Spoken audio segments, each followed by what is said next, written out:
ایک مرتبہ اللہ کے نبی حضرت عیسیٰ علیہ السلام اپنے ساتھیوں کے ساتھ چل رہے تھے۔ اتنے میں آپ کے حواریوں نے کہا، اے عیسیٰ ابن مریم، کیا آپ کا اللہ آسمان سے کھانا اتار سکتا ہے؟ تو یہ سن کر اللہ کے نبی عیسیٰ علیہ السلام نے فرمایا، اے لوگو، اگر تم مومن ہو تو اللہ سے ڈرو۔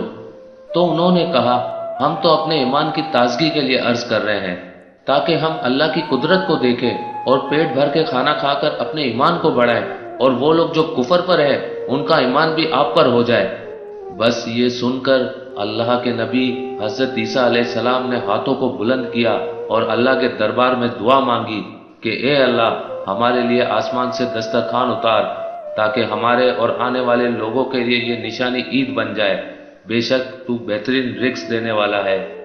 اللہ نے جیسے ہی حضرت عیسیٰ کی دعا سنی تو فرمانے لگے، اے عیسیٰ، تمہارے پروردگار نے تمہاری دعا قبول کر دی، لیکن اس دسترخوان کے اترنے کے بعد اگر ان لوگوں نے خیانت کی تو ان پر وہ عذاب نازل ہوگا جو آنے والی نسلوں کے لیے مثال بن جائے گا۔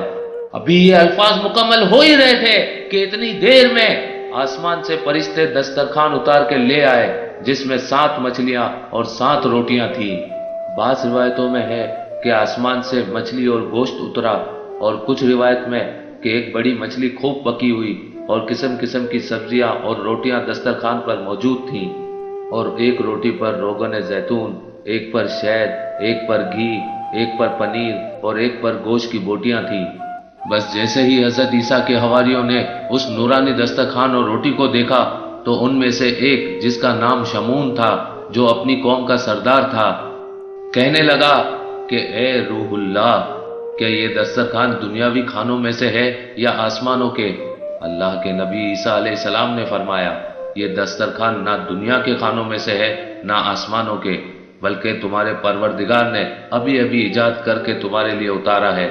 پھر آپ فرمانے لگے، خوب پیٹ بھر کے کھاؤ اور اس میں خیانت نہ کرنا اور نہ ہی کل کے لیے ذخیرہ کرنا، ورنہ اللہ کا عذاب تم پر آ پہنچے گا۔ لیکن افسوس، وہ لوگ اس کھانے میں خیانت بھی کرتے ہیں اور کل کے لیے تھوڑا تھوڑا چھپانا بھی شروع کر دیتے ہیں۔ بس جیسے ہی رات ہوئی سب پیٹ بھر کے سوتے ہیں اور اللہ کا عذاب ان پہ آ جاتا ہے۔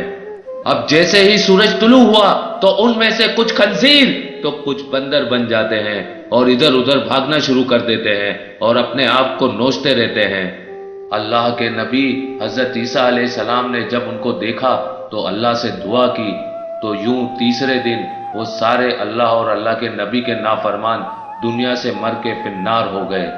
بے شک اللہ کے نافرمان کا یہی حشر ہوتا ہے۔ اللہ پاک نے اس واقعے کو اپنی کتاب قرآن کی سورہ مائدہ میں محفوظ کر دیا، تبھی اس سورہ کو مائدہ یعنی دسترخوان کہتے ہیں۔ اے اللہ، ہم سب کو اپنے فرما بردار بندوں میں شامل کر اور ہم سب کو ویسا بنا جیسا تو ہمیں دیکھنا چاہتا ہے۔ آمین ثم آمین۔